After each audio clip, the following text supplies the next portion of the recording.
you mentioned a minute ago, and for years I have said that one thing I wish happened more is that Marvel stole good ideas from DC and DC stole good ideas from Marvel. Sometimes in the past, I felt like when one company has a certain kind of initiative or certain kind of story, the other company says, we can't do that because that's off limits or whatever. And, there have not been 999 issues of a title called Marvel Comics, but who cares? Because Marvel Comics number 1000 works. Where do you feel you guys are at in your relationship with DC now? I mean, I feel like the two companies always drive each other. It must be different since all of DC editorial has gone to LA and you're not seeing those guys on a regular basis anymore. Do you watch that line for areas you can pivot from, for areas you can push against, things like that? I think the rivalry between Marvel and DC gets blown up a lot. And, don't get me wrong. There were tenuous years back in the day, even when I was in my early years at Marvel, where there was, no words minced, from editorial teams and publishing teams against each other in the press. But now, we're in a place where there's not a lot of that. The rivalry almost exists more in the minds of fans and on, Twitter and Instagram than anywhere else. We're friends with all the DC editors, myself, speak with Jim, speak with Dan.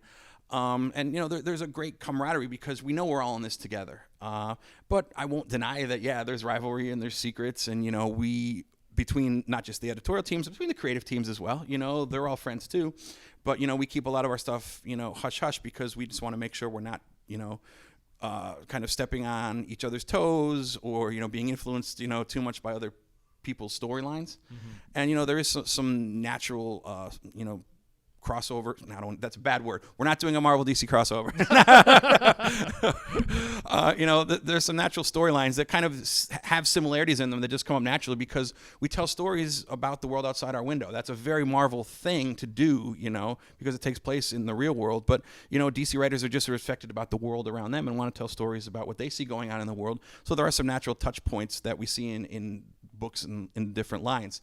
But we have respect for what they do. We love to read the books that they have coming out. With Bendis over there now, Bendis is a dear friend of so many of us at Marvel, personally and professionally for 2 decades. We love to see what he's doing. And we still want to beat them in the numbers and tell better stories than they do. And I think we do that. Sorry, guys. But, that rivalry isn't what it once was. And there's a lot more camaraderie these days than I think people, really see.